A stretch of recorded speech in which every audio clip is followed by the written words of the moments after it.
हाय, मेरा नाम अजीत यादव है और मैं यूपी के गाजीपुर से रहने वाला हूँ। पहले मेरी कंडीशन ऐसी थी, देखिए आप लोग। पहले मेरी कंडीशन ये थी और अभी ये है। अगर मैं बात करूँ पहले में और अब में, अंतर मतलब जैसे बोलते हैं ना, ज़मीन आसमान का अंतर, वो चीज़ हो गई है यहाँ पे। पहले मुझे लोग देखते थे तो चिढ़ाते थे, और चिढ़ाते क्या थे, मतलब बाल ये पूरा का पूरा यहाँ से लेके ये पूरा ये ख़त्म हो गया था, ये पूरा का पूरा साफ हो गया था। तो मैं हमारे गाँव में, शहर में भी होता है, हमारे गांव में गमछा बांध के चलते हैं, तो मैं पूरा दिन गमछा बांधे रहता था और टोपी लगाता था, तो लोगों को पहले पता चल जाता था, हाँ लगता है इसका बाल झड़ा हुआ है।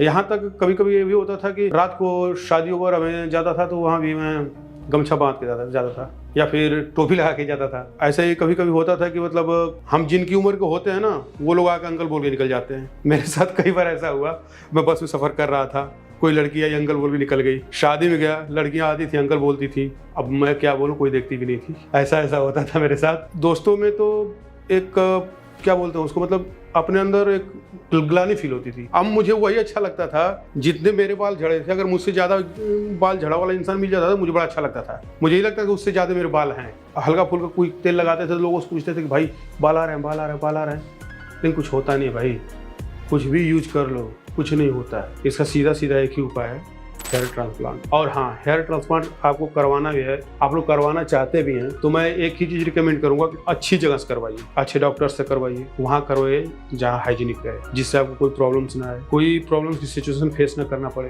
तो ऐसे करते करते कई बार मुझे मतलब अंदर से घुटन महसूस होने लगती थी। मतलब कुल मिला के लोग कहते थे कि गाँव में ये जाहिर सी बात है, गाँव में लोग इस चीज़ को जानते नहीं है।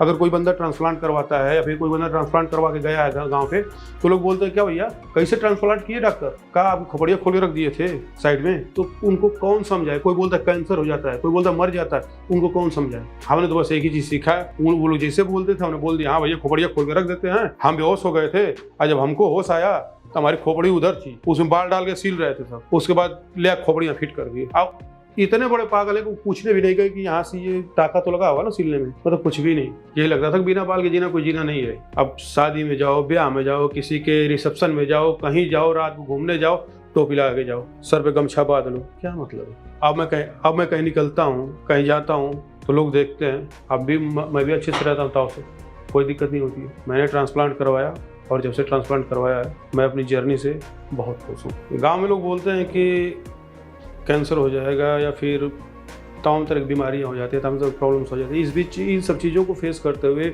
इधर से कोई दोस्त ये बोल रहा है, उधर से कोई दोस्त वो बोल रहा है, सामने से कोई कुछ बोल रहा है, तो मेरे दिमाग में आने लगा था कि चलो एक काम करते हैं, अब चल के विग लगा लेते हैं। तो ऐसे ही मैंने पापा से बोला, पापा विग लगा लेते हैं। तो पापा ने कहा कि अभी रुक जा, विग मत लगा, कुछ दिन बाद ट्रांसप्लांट करवा लेना। जब उन्होंने ट्रांसप्लांट का नाम लिया तो मैं शॉक्ड रह गया, मुझे कुछ समझ नहीं आया। ट्रांसप्लांट करवा लेना कह रहे हैं, तो मैंने पूछा कि मतलब कैसे क्या, मतलब पापा ज़्यादा बात नहीं करता हूँ, तो मैंने मम्मी से पूछा कि मम्मी पापा ऐसे ऐसे बोले हैं।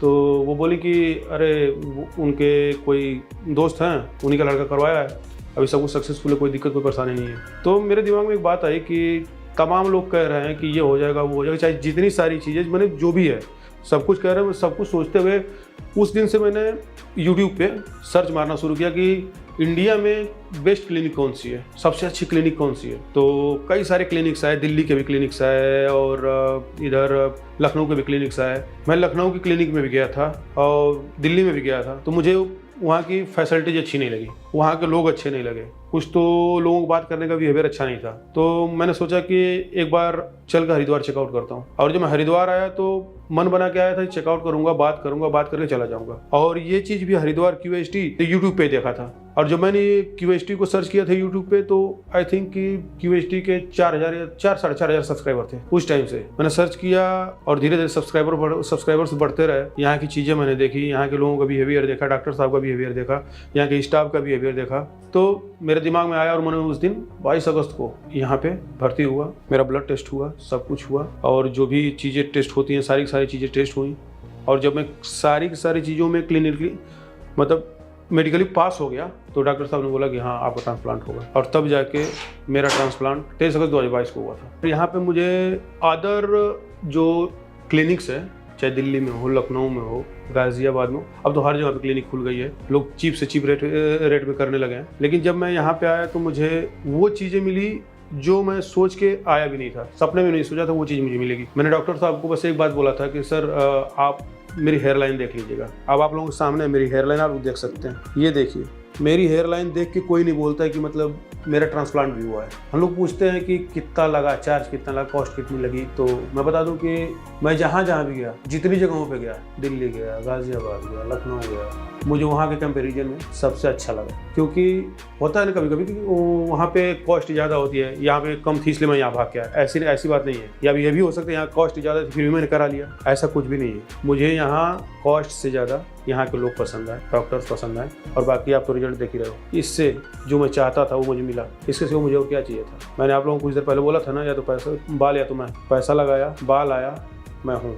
और रही बात सर्जरी की तो वेरी सिंपल, कहते हैं ना टू ईजी, मतलब मुझे तो कुछ पता ही नहीं चला। जब मेरी सर्जरी हो रही थी तो मैं जाग रहा था और मुझे थोड़ा सा भी दर्द नहीं हुआ।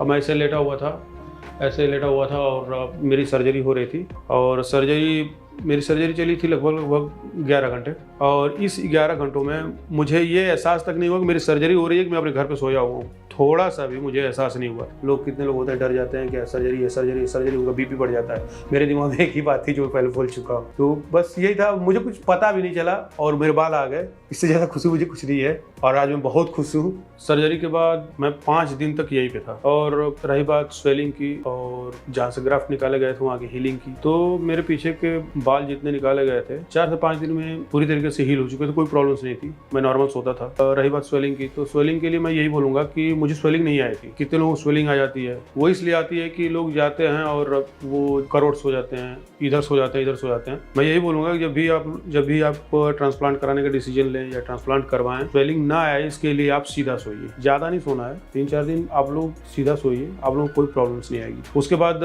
मैं फर्स्ट हेड वॉश यहीं पे लिया, ये देखने के लिए कि मतलब अगर मैं घर पे जाऊँ तो हेड वॉश कैसे करूँ। यहाँ पे मैंने फर्स्ट हेड वॉश लिया। हेड वॉश लेने के बाद मैं सर्जिकल का पहना और घर निकल गया। तो घर जाने के बाद वही दिनचर्या, सुबह धुलना, मैं वो क्या बोलते हैं वो 20 रुपये वाला जो पानी होता है ना, RO वाला, मैंने 1 महीने तक बिस्लेरी वाटर यूज़ किया, सुबह और शाम। क्योंकि ठंडी का मौसम था तो सुबह शाम ही धोता था, और वो जो लगा रहता है ना, क्या बोलते हैं ये, उसको हटाने के लिए मैंने 3 बार बाल को धोया था। ठंडी आ चुकी थी फिर भी 3 बार धोता था। पहले शुरू में जॉनसन बेबी शैम्पू से मैं धोता रहता था, धोते 1 महीने तक धोया, वो मतलब पूरी तरीके से क्लियर हो गया। और सुबह शाम दोपहर यही दिनचर्या थी, और इसमें कुछ ज़्यादा परेशानी उठानी नहीं पड़ती है।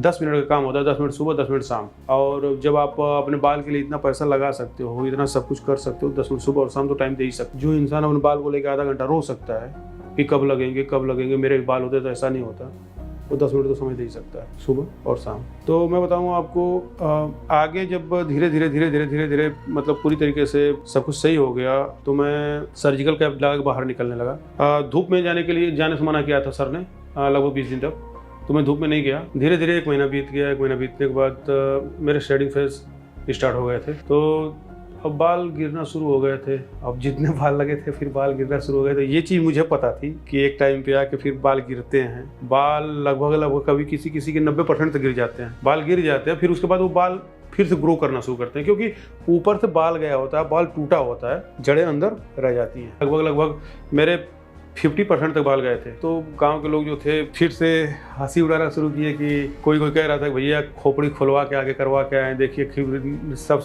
सेट हो गया। मतलब तमाम तरह के लोग तमाम तरह की बातें करते थे। जो चीज़ें जिस टाइम पे बताई थी वो चीज़ें उस टाइम पे हो रही थी। जिन लोगों ने जिसको जो कहना था वो कहा।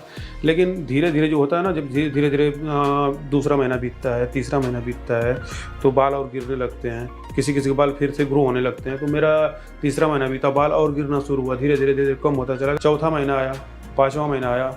इस बीच मैंने फ़ोन किया क्लिनिक पे। मैंने बोला मैडम ऐसी बात है कि मतलब कुछ ग्रोथ नहीं मिल रही है। तो सर आप परेशान मत होइए, सबसे ज़्यादा ग्रोथ पकड़ता है 8वें से 9वें महीने में। तो वो चीज़ें हुई और मेरा रिजल्ट बहुत अच्छा आया और मैं अपने रिजल्ट से बहुत ज़्यादा खुश हूँ। और मैं पहले लोगों से बात कर रहा हूँ, शर्माता भी था, कुछ बोलता नहीं था। बोलते थे कि साले इतने दिन का हो गया, अब शादी नहीं किया। उम्र 25, बोलते थे 35 साल, 40 साल में बुढ़े लग रहे हैं। एक बात मैं और कहना चाहूँगा कि जैसे किसी की हेयर फॉलिंग हो रही है, वो सोच रहे हैं कि हम हेयर ट्रांसप्लांट करवाएं ना करवाएं, इस उलझन में है अगर, तो मैं उनको यही रिकमेंड करूँगा कि आप हेयर ट्रांसप्लांट करवा लीजिए, क्योंकि बिना हेयर ट्रांसप्लांट के बाल वापस पाना नामुमकिन है।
हेलो फ्रेंड्स, अगर आपने अभी तक हमारे चैनल को सब्सक्राइब नहीं किया है तो प्लीज इस वीडियो को लाइक कीजिए, शेयर कीजिए और हमारे चैनल को सब्सक्राइब कीजिए। और ध्यान रहे बेल आइकन दबाना ना भूलें, जिससे हमारे हर वीडियो का अपडेट आपको समय समय पर मिलता रहेगा।